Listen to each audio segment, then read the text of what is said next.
Today, we will meet the Brazilian Bombshell, also known as Carmen Miranda.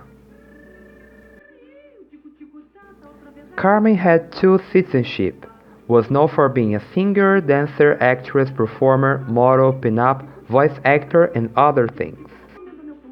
One of the sagas of Carmen's life was her citizenship, because she was born in Marco de Canaveses, Portugal, but when she was 2 years old, she and her family had moved to Rio de Janeiro, Brazil, which she always used to say that she considered me being more Brazilian than Portuguese.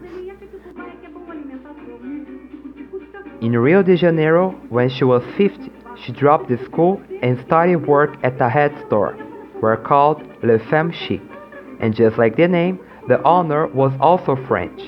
That was the opportunity to Carmen practice her French. And also there, as a head store, Carmen knew how to make a hat, extravagant shoes, gorgeous dresses, and also studied what it was in the fashion. Her career started in that store.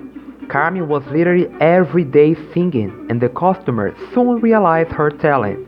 And then Carmen was invited to work on a radio which just had arrived in Brazil. For then, was just a huge new technology.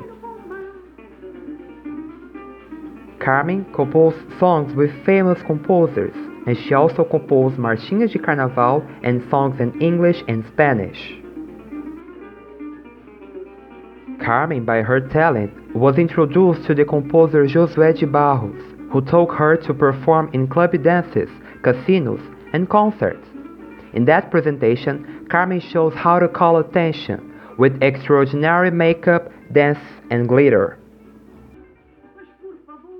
Brazil wasn't enough for Carmen. She started with a tour with her sister in South America until a business showman met her and begged her for go to the United States and sing in Hollywood. Carmen went. She was so brilliant that even knowing basic English, she decorated all the songs and the lines of the characters. Carmen participated in 15 movies, performing, singing, and playing all of them. In the United States, Argentina, and Brazil, Carmen was extremely famous. Carmen was so successful that she was for a long time the actress most well paid in the whole United States. She was the only Brazilian to have a star in the sidewalk fame. Carmen met a lot of famous people like Edith Piaf, President Roosevelt, ambassador of Germany, Poland, and Spain, and she had a cartoon gift drawn by Walt Disney.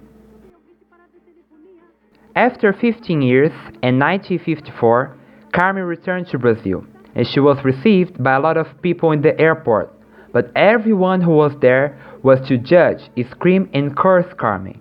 She spent 3 days locked alone in her room to assimilate everything. Carmen, responding to the furious Brazilian, composed the smartest song called Me Disseram Que Eu Voltei Americanizada, showing your pride for Brazilian culture by the fruits in her head and the baianas dresses. Carmen decided to come back to the United States. She took a bunch of medicines, brain shocks, and was making 3 shows per day. She was exhausted, sad for her own country reject and for an awful marriage. On a normal morning, Carmen is found dead of a heart attack. Just that, Carmen was accepted for Brazilians. In Rio de Janeiro, streets were full of people to receive Carmen's body and offer condolences to her family. Carmen was a Portuguese Brazilian who deserved to be in this Women's Week for her graceful voice, dance, and performance talent. If an American person in that time knew Brazil, was because of Carmen Miranda. Today, a lot of people use Carmen Miranda as inspiration, from Anita to Cardi B, from Garfield to Pernalonga. Who would think that a simple girl living in Rio would become Carmen Miranda?